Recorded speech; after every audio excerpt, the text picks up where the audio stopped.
Good afternoon. I want to thank everybody who joins us in Ukraine Media Center Ukrinform. My name is Olga Atamanova and we start our operation today. It's year 9 of the war and day 324 of the heroic resistance of the Ukrainian people.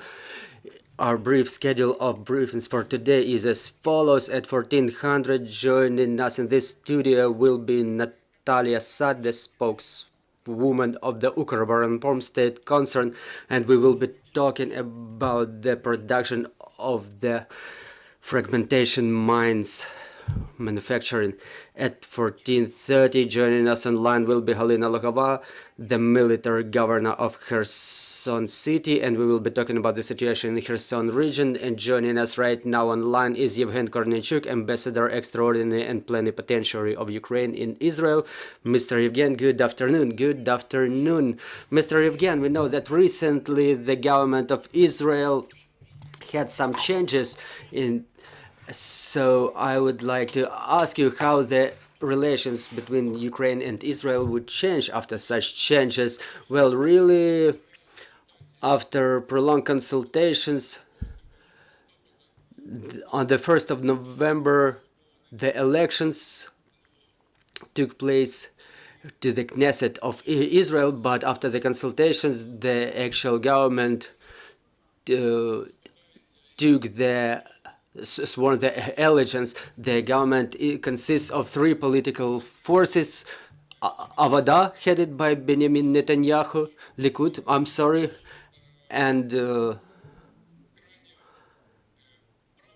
and far right, and nationalistic forces, and ultra-orthodox. Quite a complicated combination. I don't know how would they take their seats. There were concerns from on part of our American partners regarding some key offices in the government, and now you understand that they're in power for only 2 weeks, and it's a matter of and the issue of reviewing the support for Ukraine is not yet defined completely. But we take all necessary and reasonable efforts, so the resolution is taken in our favor. There was a telephone conversation between Prime Minister Benjamin Netanyahu and President Zelensky, and that conversation was unfortunately not defining in terms of any breakthroughs, but our president delivered the position of Ukrainian government regarding the formula of peace. So we're spreading this formula in Israel, we're promulgating it. The president made emphasis on a close military cooperation and extended his appreciation for Israel's humanitarian aid provided from the very first day of aggression. Benjamin Netanyahu had only one request regarding voting in United Nations regarding the criminal court.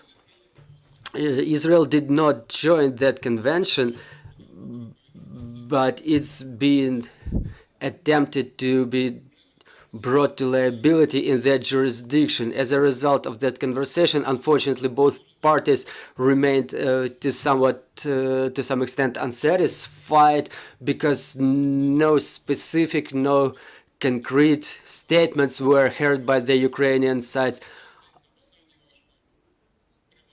I understand that even being the advocate of Israel, it's difficult to undertake any liabilities on the second day in office. So Ukraine didn't vote in the United Nations, which Israel was satisfied with.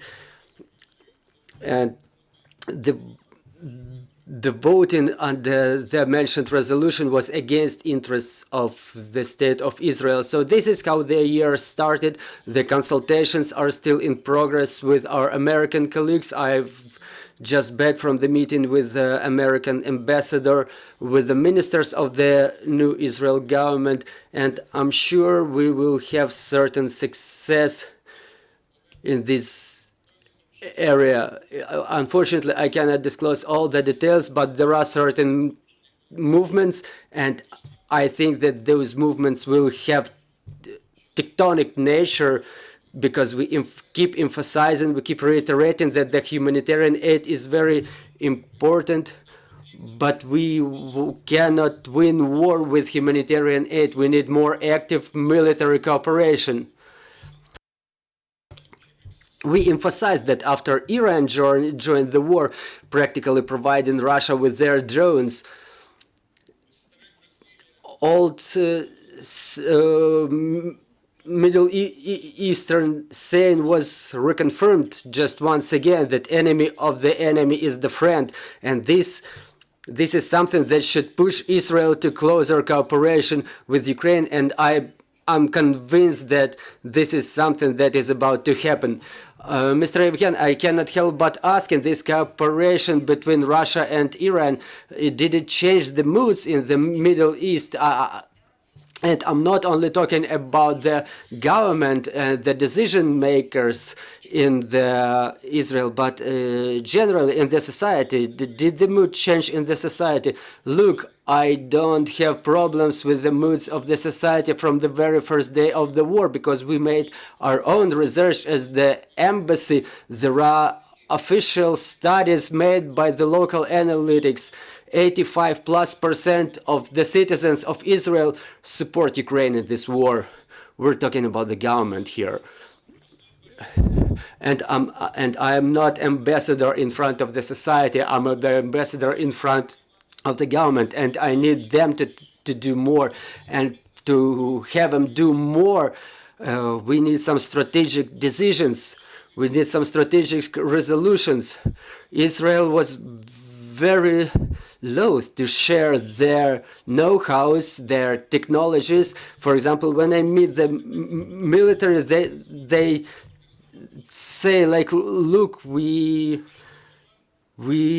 needed 10 years to arm Azerbaijan, and they were using the Israeli weapons in their war against Armenia. I'm saying we don't have 10 years. It's been already 11 months that the war is raging on, and the cooperation that is going on does not really correspond to the expectations of the Ukrainian side. I cannot say that nothing is happening, but I'm a little bit limited in my capabilities to comment this. There is a work related with handing of the Israeli technologies developed in the area of early announcement. I mean, for rockets, missiles and drones. So those technologies are being transferred by Israeli side, and I think that shortly we will receive this technology. But again, it does not fully correspond with the expectations of our government, and we need way more intense military cooperation. And talking specifically about the Iranian drones, if we need something concrete, if we need something specific, we will need a couple of weeks more, because the government only took office, and in view of the stance of the United States of America, and in the view of the moods of the society, I want to emphasize that the government, even regardless the fact that they have 64 mandates out of 120 votes, but the gap between the left forces and the right forces that came in power is like 40,000 voters. You understand that the society is split 50-50 again, and there are many internal policy issues on the agenda, and the government started reviewing the authorities of the Supreme Court, which already resulted in mass protests and demonstrations. The rights require more active actions in Jerusalem and occupied territories, which are related to the disputed territories with Palestinian autonomy. So the issue of Ukraine is not the first thing to discuss for them. Meanwhile, we are trying to make it such.